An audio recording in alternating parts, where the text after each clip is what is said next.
Hello and welcome. If you are watching this, then you missed Friday, August the 13th. And today was a big day because we finished reading American-Born Chinese. So I'm just going to go ahead and hop right in between parent-teacher conferences here. We rocked out that section the other day in class, and we should be back on. Yeah, we're back to the Monkey King. We have three sections we're going to read. It's exciting. Alright, so back to the Monkey King. In all of antiquity, only four monks ever achieved legendary status. The first was Qin Dao, who focused so singularly on his meditations that his body became a stone. The second was Jin Ziz, who fasted for 14 months smirking in the face of death for the last three. The third was Jin Tao, whose sermons were such elegance that even the bamboo wept in repentance. I'm so sorry, boo-hoo! The fourth was Wang Lao Xiao, who was rather unremarkable by all accounts. Wang Lizao could not meditate for more than 20 minutes without developing an itch in his seat. If he fasted for more than half a day, he would faint. When he preached, he did not make sense. It's as if your heart had a door on it. No, wait, perhaps it's more like an eye. No, hold on. But every morning, Wang Lei Zhao would rise with the sun, gather fruit in a nearby orchard, and share it with the vagrants who lived just outside of town. It's about time, I'm starving. In the afternoon, he would dress their wounds. Not so tight! What are you trying to do? Make me lose my stump? And in the evening, he would return home just as the sun was setting. Try and get here on time tomorrow, you lazy bum! Wang Leijiao did this faithfully, day after day, year after year. One afternoon, one of the vagrants asked, Tell me, monk, why do you come here day after day to feed us and dress our wounds? Are you too stupid to get a real job?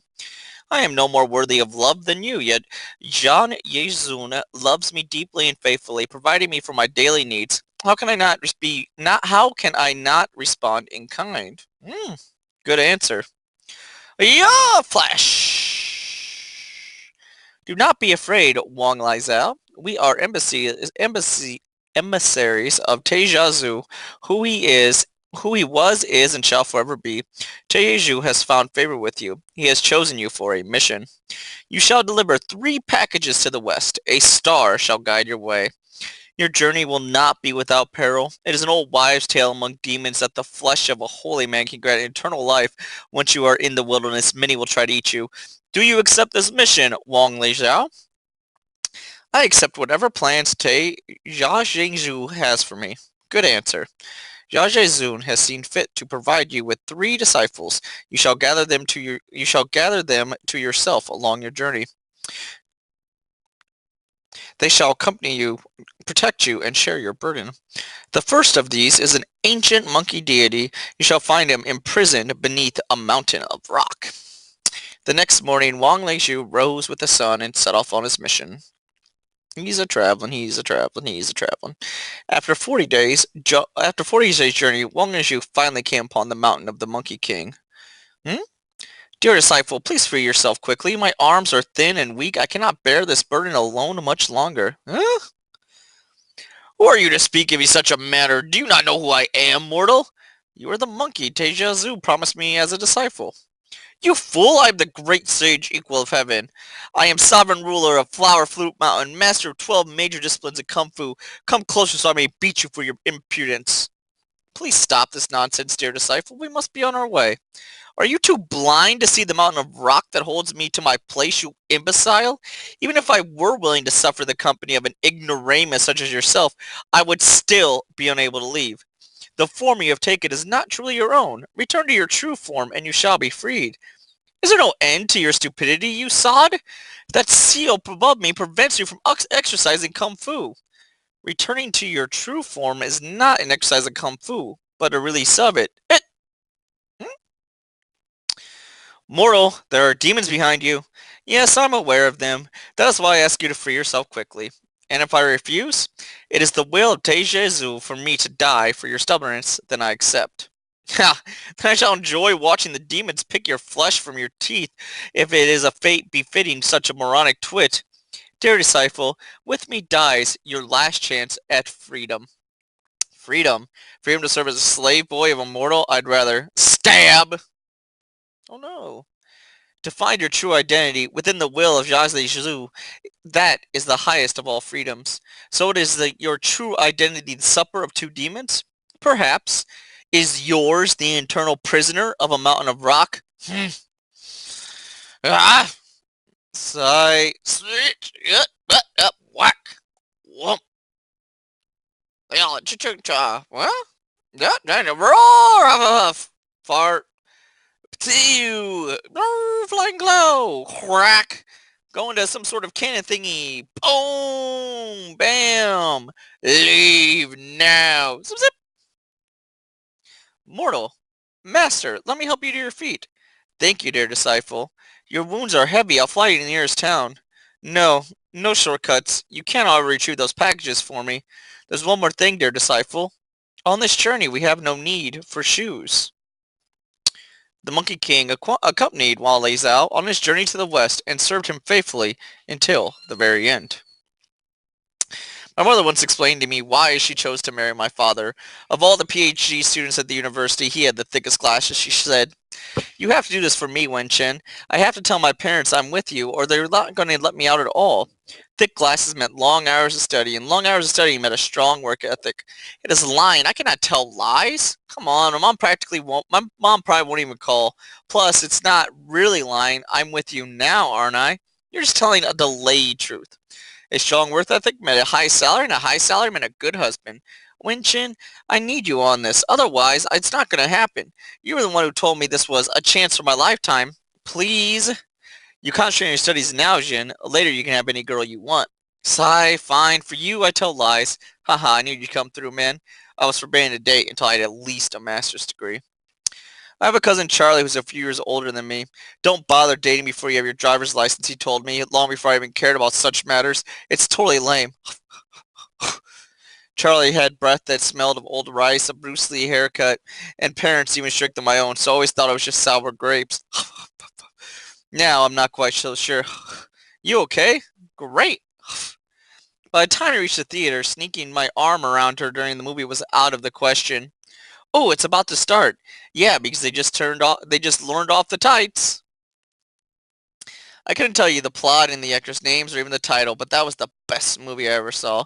During the funny part, she giggled in my ear. During the dramatic part, she clutched my shoulder.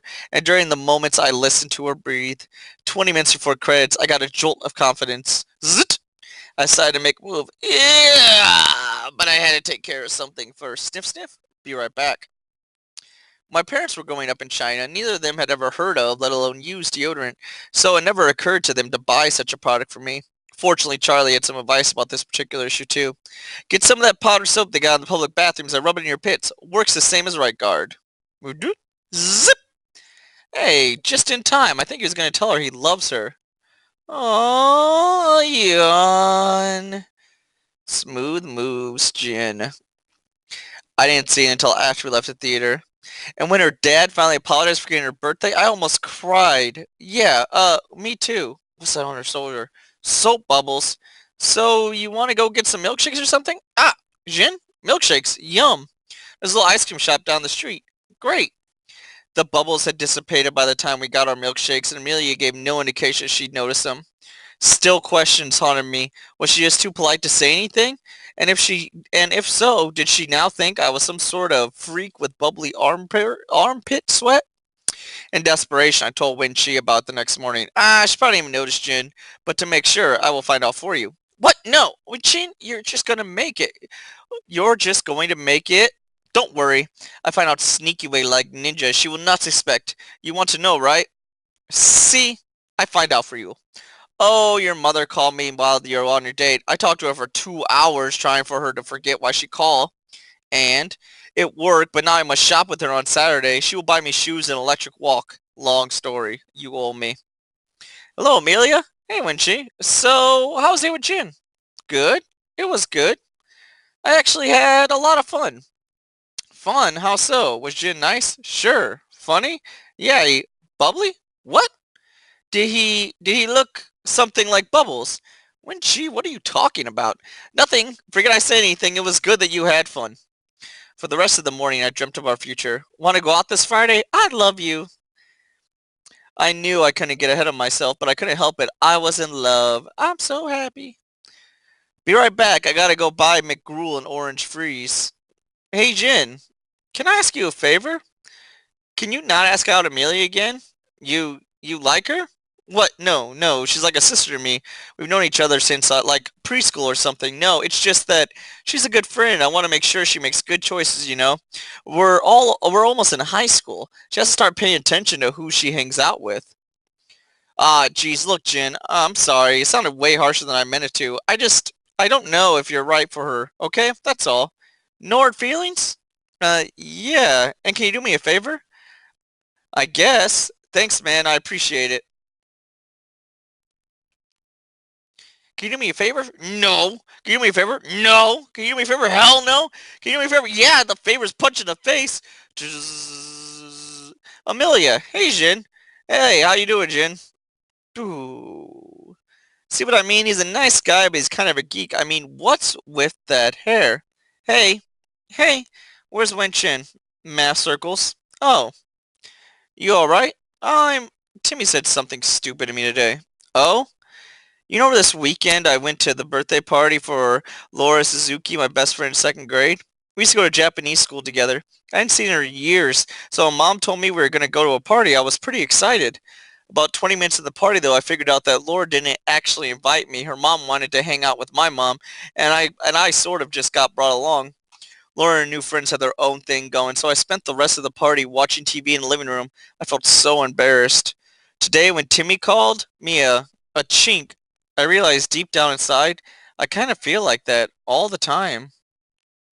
What are you doing? What's wrong with you, Jin? What? Why is the reason why you kiss? Jin, how could you even think to do something like this? How could you even let it enter your mind? If you had feelings for her, you could have told me. I would have listened. I wouldn't have turned my back on you. Now you've broken my heart more completely ever than Susie ever could. Jin, you and I, we're alike. We're brothers, Jin. We're blood. You've got to be kidding. You and I are not alike. You're nothing alike. And don't worry about your stupid girlfriend. She's not my type. Then why? Maybe I just don't think you're right for her, alright? Maybe I don't think you're worthy of her. Maybe I think she could do better than an FOB like you. Smack! I had trouble falling asleep that night. I replayed day's events over and over again in my mind. Each time I reached the same conclusion when she needed to hear what I had to say. It was, after all, the truth. And at around 3 in the morning, I finally believed myself. I dreamt of the herbalist's wife. Click, clack, click, clack, click, clack, click. So, little friend, you've done it. Now what you've liked to become. I woke up with a start long before my alarm clock was supposed to sound. My head hurt, but the bruises on my face were gone. Click! A new face deserved a new name. I decided to call myself Danny. He spit God on me. Dude, you better go check yourself out for SARS.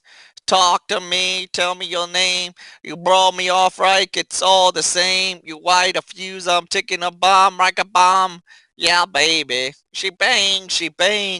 Cause she wook at that, but she sting like a bee. She move. I go crazy like every girl in history. She bang. What? Ah, so Harold, Danny, cousin Danny finally comes. Slam. What's up? Food? Alright, I'm gonna finish recording this reading. Rivalry bowling, so Chinky entertained feral patrons with rivalry song. Cousin Danny just in time for second set. I'm sick of you ruining my life, Kinchi. I want you to go pack up and go back where you came from. Haha, no, cousin Danny. Kinchi visit not over yet. Kinchi not weave until visit over. Go away. Kinchi stay. Smack. Cousin Danny, no, please, no understand. Smack. Please, no more, Cousin Danny. Not know what he is doing. Cousin Danny, play with fire. Smack. Also, Cousin Danny, no, listen. Now I must suffer unmitigated volley of spicy Szechuan dragon. What the? Mongolian foot in the face. Kinchi warn Cousin Danny. Cousin Danny, no, listen. Too bad for Cousin Danny.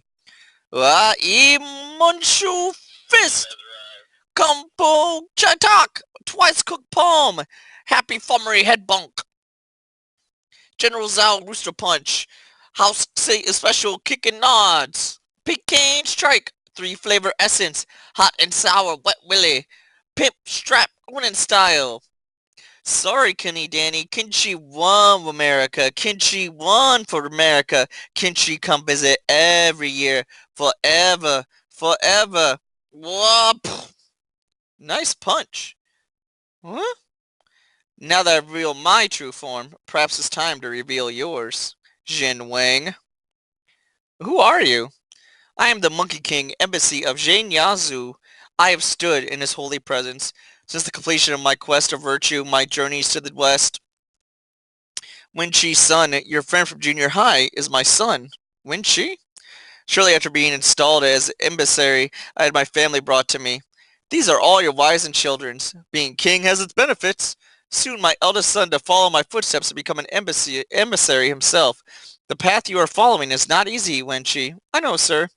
For his test of virtue, Wenqi was asked to live in the mortal world for 40 years, all while remaining free of human vice. Go with my blessing, son. I'll visit you once a year to assess your progress. Take this with you. It's a human child's toy that transforms from a monkey to a humanoid form. Let it remind you of who you are. Goodbye, my son. Goodbye, father. You met him during the first week of his test. He spoke very highly of you. Wenqi's test proceeded well for a time. Then on my third visit with him, things took a turn for the worst. I told a lie, father, to one of the mother of my classmates. Wen-chin!